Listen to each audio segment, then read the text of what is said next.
Hello ಸ್ನೇಹಿತರೆ, ಬೃಂದಾವನ ಸೀರಿಯಲ್ನಲ್ಲಿ ಪುಷ್ಪ ಸಿದ್ಧಾರ್ಥನ ಹತ್ರ ಗಾಡಿ ನಿಲ್ಲಿಸೋದಕ್ಕೆ ಹೇಳ್ತಾಳೆ. ಮತ್ತೆ ಮುಂದೆ ಕಾರ್ನಿಂದ ಇಳಿದು ಬಂದು ಎದುರಿಗಿದ್ದ ಆಟೋವನ್ನು ಸರಿಯಾಗಿ ನೋಡ್ತಾಳೆ. ಕಾರಿನಿಂದ ಇಳಿದು ಬಂದ ಸಿದ್ಧಾರ್ಥ್ ಪುಷ್ಪಾಳ ಹತ್ರ ಕೇಳ್ತಾರೆ, ಯಾಕೆ ಗಾಡಿ ನಿಲ್ಲಿಸೋದಕ್ಕೆ ಹೇಳಿದ್ರಿ, ಇಲ್ಲಾಕೆ ನಿಲ್ತ್ಕೊಂಡಿದ್ದೀರಾ ಅಂತ ಕೇಳ್ತಾನೆ. ಅದಕ್ಕೆ ಪುಷ್ಪ ಹೇಳ್ತಾಳೆ, ಸಿಂಧು ಯಾವಾಗಲೂ ಈ ಆಟೋದಲ್ಲೇ ಬರ್ತಾ ಇದ್ದಿದ್ದು ಅಂತ ಹೇಳ್ತಾರೆ. ಅದಕ್ಕೆ ಸಿದ್ಧಾರ್ಥ್ ಪಕ್ಕ ಇದೇ ಆಟೋನಾ ಕನ್ಫರ್ಮಾ ಅಂತ ಕೇಳ್ತಾನೆ. ಅದಕ್ಕೆ ಪುಷ್ಪ ಹೇಳ್ತಾಳೆ, ಹೌದು, ನಾನು ಈ ಆಟೋನ ಗಮನಿಸಿದ್ದೇನೆ ಅಂತ ಹೇಳ್ತಾಳೆ.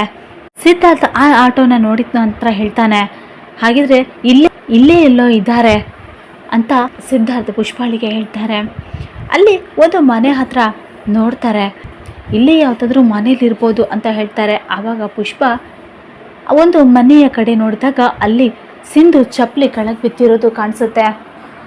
ಅದನ್ನು ನೋಡಿ ಪುಷ್ಪ ಸಿದ್ಧಾರ್ಥ್ಗೆ ಹೇಳ್ತಾರೆ, ನೀವು ಹೇಳಿರೋದು ಪಕ್ಕ, ಸಿಂಧು ಈ ಮನೆಯಲ್ಲೇ ಇದ್ದಾಳೆ ಅಂತ ಹೇಳ್ತಾರೆ.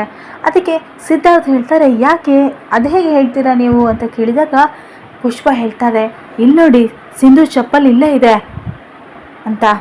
ಸಿದ್ಧಾರ್ಥ್ ಕೂಡ ಆ ಚಪ್ಪಲಿನ ನೋಡ್ತಾರೆ.